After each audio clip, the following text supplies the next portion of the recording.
Neanche 2 giornate fa, sì, 2 giornate fa, non andiamo troppo di... 2 giornate fa la Juventus ha un bivio. Quale strada imbocchiamo? Quella del non siamo né carne né pesce? Oppure quella del diamo un senso, proviamo a ritornare quantomeno protagonisti, appropriamoci di un obiettivo. E c'erano due scogli importanti, Bologna e Roma. E la Juventus non solo conquista 6 punti, 2 vittorie, ma offre anche le due miglior prestazioni della stagione. Le due miglior prestazioni della stagione.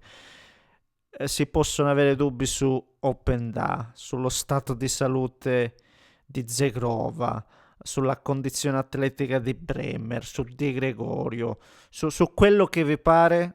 Su Spalletti non ho dubbi. Su Spalletti non ho mai avuto dubbi, nonostante già fosse bollato come finito perché aveva fallito con la nazionale, un ruolo che non c'entra una mazza con l'andare ad allenare quotidianamente una squadra.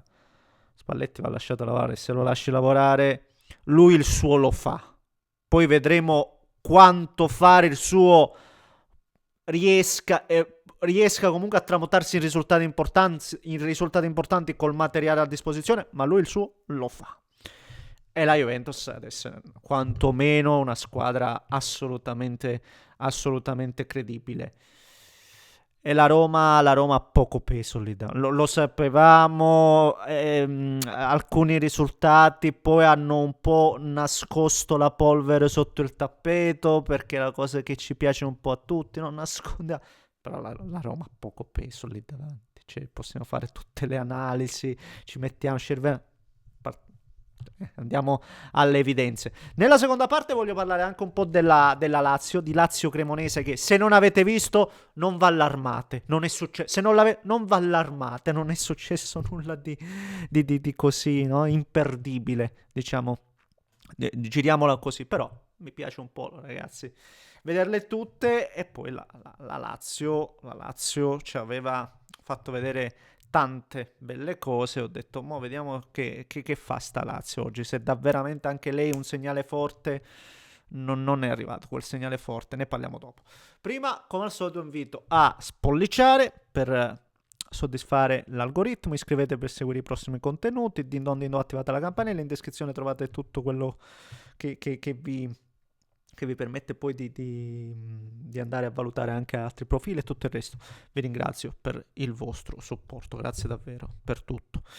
Sì, no, non voglio dire che la prestazione della Roma sia stata oscena, assolutamente no, anzi nel primo tempo ha provato, aveva guadagnato anche campo, arrivava, ma non è mai, e dico quasi mai, stata pericolosa. Mi ricordo soltanto un tiro di Sule sostanzialmente sul passaggio se non sbaglio sempre Wesley è un partitone, Wesley clamoroso, ha fatto una partita incredibile, ha recuperato quella palla su Zegrova che appunto ha fatto sì poi che la Roma accorciasse le distanze, ma quante volte ha fatto quella fascia, veramente il quinto gasperiniano in tal senso. Però ce ne sono pochi ancora di uomini gasperiniani in mezzo al campo. Dicevamo un po' così anche della Juventus, questa Juventus costruita male, su quali giocatori potrà affidarsi Spalletti perché manca il suo play,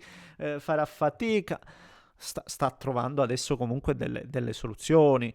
Da segnalare l'ennesima prestazione positiva di McKennie, perché è troppo facile parlare di Yildiz, perché Yildiz lo sappiamo, è un giocatore fenomenale per la nostra Serie A. Per la nostra Serie A parliamo di un giocatore, sì, fenomenale, giocatore capace sempre di saltarti l'uomo, al guizzo, alla giocata, ti fa ammattire, tira, spunto,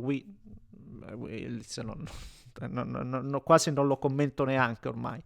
Però McKennie tatticamente è il pendolo di questa Juventus, no? e soprattutto senza palla sa sempre attaccare l'area di rigore e nasce da un suo movimento il secondo gol. Però vedete, Spalletti è riuscito a dare anche un po' di vigore a gente come Openda. Che farà Openda? Vedete, oggi è riuscito a sfruttarlo, no? Contro questa Roma. Sta iniziando a dare un po' di continuità, non ci sono di volta in volta cambi, stravolgimenti. Lì davanti chi sono ad oggi i giocatori più affidabili? Ildiz e Concesao, e Ildiz e Concesao devono giocare, punto, e si parte da questo. Poi lì davanti possiamo fare un po' di staffetta e vedere un po' chi si riesce a prendere la maglia da titolare tra David e Openda, ma sui punti fermi non si deve cambiare. E questa Juventus, lo dicevo, l'ho detto contro il Bologna, oggi ha replicato quella prestazione, quindi non è certamente un caso isolato. Squadra che, ribadisco, vedo bene. Poi quando c'è Bremer, si aggiunge uno come Bremer dietro, è un giocatore che ti dà una sicurezza a tutto il reparto. C'è poco da dire. Nel primo tempo mi ricordo c'era mezza defiance, recupera Bremer, cioè non mi ricordo mo la circostanza, però è lui che fa un'ottima diagonale, se no si poteva creare una situazione di pericolo. Lui arriva prima, c'è poco da fare.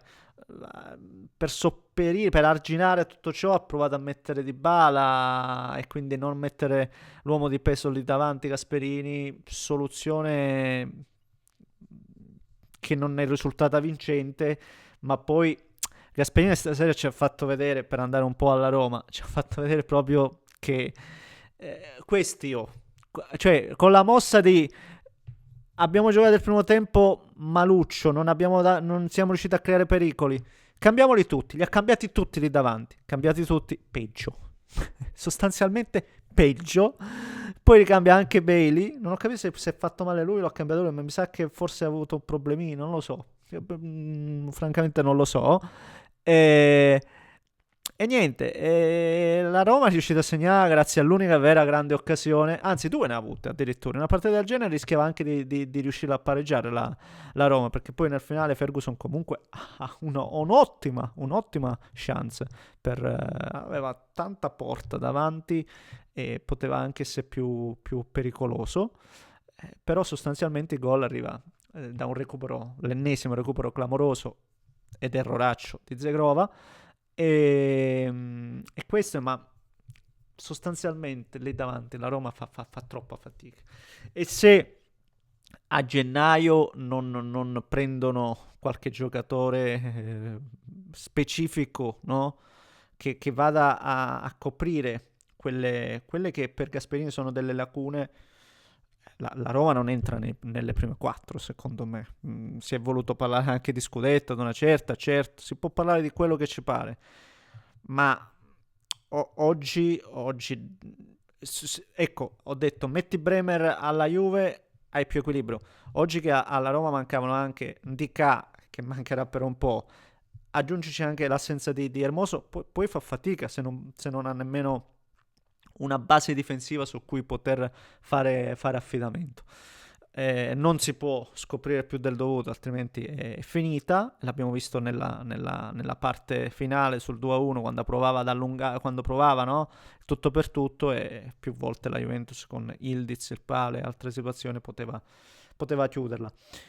E quindi deve assolutamente migliorarla questa squadra, il proprietario, i Friedkin, nella maniera più assoluta, altrimenti con tutto il bene Gasperini sta facendo già oltre il dovuto.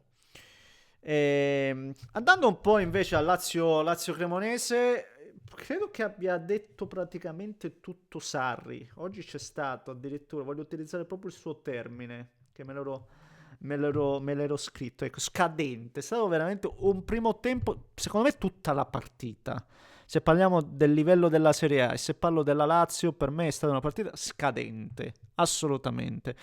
E mi è sembrata la classica partita per cui il tifoso laziale è arrabbiatissimo con Lotito, perché nella partita di oggi non c'è stato mai un pericolo. Tu dici no, ma mi sento, ho paura. No, non hai paura né di scivolare né quindi di perdere.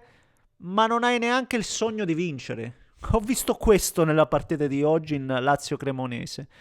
Né paura e né sogno. E quando tu non hai né paura né sogno, non c'è emozione, e poi il tifoso si arrabbia. E la riassumo così Lazio-Cremonese. Una partita del primo tempo veramente depennabile. Cioè non è successo niente nel primo. Non è successo niente. E attenzione, si gioca in due, quindi tu dici, ma anche la Cremonese. Ma la Cremonese è una squadra neopromossa che tanto di guadagnato fare un punto all'Olimpico per la Cremonese. La Cremonese fa la sua partita, la partita si mette là quadrata, difende da squadra, gioca da squadra.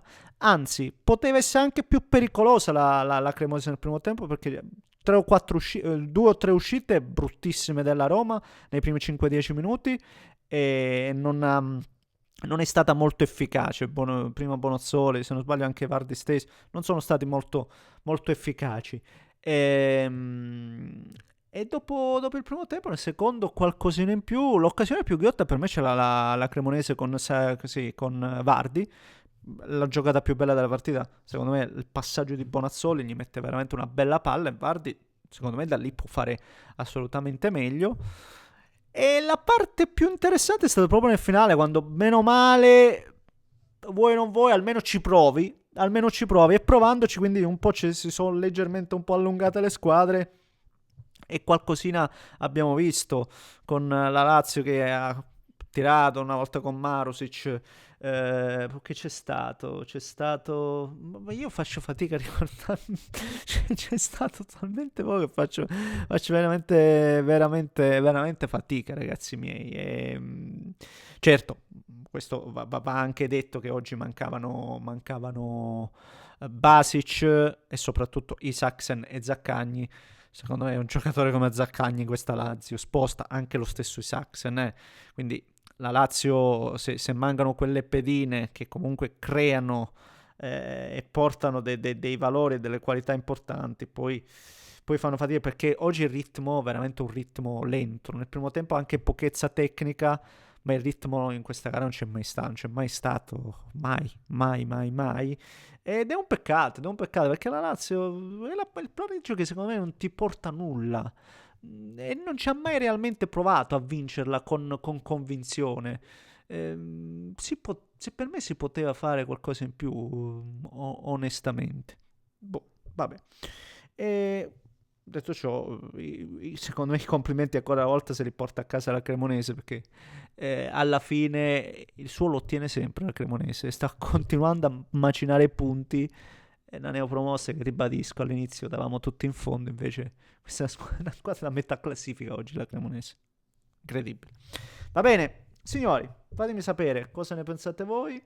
E niente, un grande abbraccio da Neschio. Noi ci becchiamo domani, se Dio vuole, domani. Buonanotte.